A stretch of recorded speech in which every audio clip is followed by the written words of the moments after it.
हे welcome. आज हम president और गवर्नर के बारे में देखने वाले हैं। तो इन दोनों का बहुत ही शार्प डिफरेंस नहीं होता है, सेम ही होते हैं ज़्यादातर। आर्टिकल देखेंगे प्रेसिडेंट के और फिर गवर्नर के। सो आर्टिकल 52 टू 78 पार्ट 5 में आता है।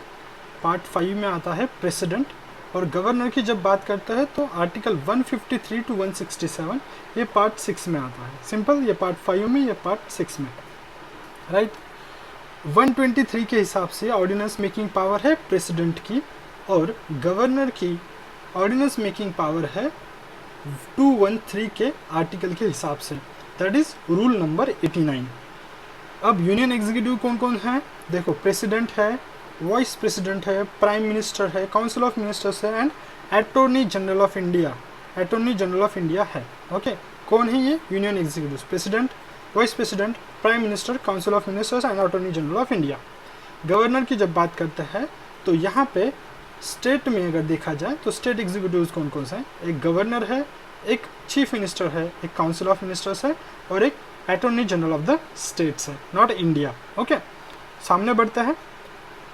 Elected indirectly by the people of India. तो इलेक्शन ऑफ प्रेसिडेंट की जब बात कर रहे हैं, इलेक्शन ऑफ प्रेसिडेंट की बात कर रहे हैं, सो इनडायरेक्टली इलेक्ट किया जाता है by the people of India. Reason क्या है इनडायरेक्ट इलेक्शन के? देखो, सबसे पहली बात तो प्रेसिडेंट जो है वो नॉमिनल एग्जीक्यूटिव होता है और रियल एग्जीक्यूटिव पीएम होता है। इसके कारण इनडायरेक्ट इलेक्शन होता है प्रेसिडेंट का। The direct election would have been very costly. Direct election ज़्यादा कॉस्टली हो जाएगा, टाइम एंड एनर्जी कंज्यूमिंग हो जाएगा। Now members of the electoral college consist. Electoral college के मेंबर कौन कौन से होते हैं? Elected members of both the houses of the parliament, that is Lok Sabha and Rajya Sabha, okay. Then elected members of the state legislative assembly, neither elected nor nominated members of the legislative council are the part of the college। Simple सी बात है, आप Lok Sabha plus Rajya Sabha के elected members ले लो plus state legislative assembly के elected members ले लो, इन तीनों को मिला के एक इलेक्टोरल कॉलेज बनेगा। साथ साथ में अगर तुमको प्लस करना है तो यूनियन टेरिटरी करो दिल्ली एंड पुदुचेरी की, हो गया। बस इतना सा ही फॉर्मूला है, ओके, इतना सा ही एक फॉर्मूला है। That is Lok Sabha, Rajya Sabha plus state legislative assembly के सारे elected members plus elected members जो होंगे union territories of Delhi and Puducherry, ये बन गया आपका electoral college. So council of ministers जो लेजिस्लेटिव काउंसिल का कोई भी मेंबर इसमें टेक पार्ट नहीं करेगा, ना ही इलेक्टेड ना ही नॉमिनेटेड।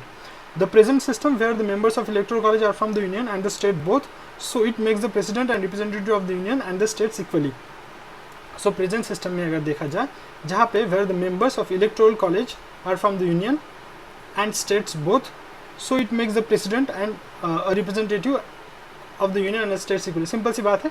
ये क्या बोल रहा है कि स्टेट में से भी कुछ लोग आते हैं, यूनियन में से भी कुछ लोग आते हैं इलेक्टोरल कॉलेज बनाने के लिए, तो इसके कारण जो प्रेसिडेंट है रिप्रेजेंटेटिव है यूनियन का भी और स्टेट का भी equally, okay. Now provide uniformity in the state in the scale of representation. Representation में आपको यूनिफॉर्मिटी प्रोवाइड करनी है, okay. Provide uniformity in the scale of representation of different states as well as the parity between the state as a whole and union, okay। The election of the president, value of vote determined from the following manner। तो देखो uniformity देनी है in the scale of representation में, तो इन्होंने कुछ फॉर्मूले बना के रखे हुए हैं। Value of vote of an MLA, MLA का वोट का वैल्यू कितना होगा? Total population, for example 1 lakh अगर पॉपुलेशन है डिवाइडेड बाय फॉर एग्जांपल 500, अगर total number of elected members है स्टेट लेजिस्लेटिव असेंबली के तो वो रहेंगे सो इनटू 1/1000, तो ये नियरली 2 आ जाता है, ओके, इज इक्वल्स टू 2 आ जाता है अगर इसका कैलकुलेशन करेंगे तो। So value of vote of an MLA is equals to 2 for example दिया है मैंने, ओके। फॉर्मूला सिर्फ याद रखना है। Value of vote of an MP, तो यहाँ पे क्या हो जाएगा? Value of vote of an MLA, all MLAs ऊपर आ जाएगा ये वाला चीज़, और upon total number of elected members of the parliament, जितने भी इलेक्टेड मेंबर्स है पार्लियामेंट के सारे नीचे आ जाएंगे, एक फॉर्मूला बनेगा। Simple. Election by the system of proportional representation, proportional representation के द्वारा होता है। सिंगल ट्रांसफरेबल वोट होता है, सीक्रेट बैलेट में होता है, ओके। किसी को डिक्लेयर अगर करना है elected for the office of president must secure the fixed quota of votes, उसको फिक्स कोटा ऑफ वोट्स मिलने चाहिए। सो यहाँ पे electoral quota is equal to क्या है? Total number of valid votes polled, कितने वोट्स वैलिड पॉल्ड किए गए हैं upon 1+1+1, okay. Total number of valid votes polled upon 1+1, ये यहाँ पे +1, okay. All doubts and dispute in connection, अगर इलेक्शन के साथ में कोई डिस्प्यूट डाउट होता है, so inquired and decided by the supreme court, और उसका डिसीजन फाइनल होता है। Decision is declared void by supreme court, acts done by him before the date of such a declaration is not invalidated continue to remain in the force। अगर कोई MLA बनता है, okay, उसने कुछ भी अगर एक्ट की है तो एक्ट इनवैलिडेट नहीं होगी अगर वो बंदा उसका इलेक्शन अगर वॉइड निकलता है तो।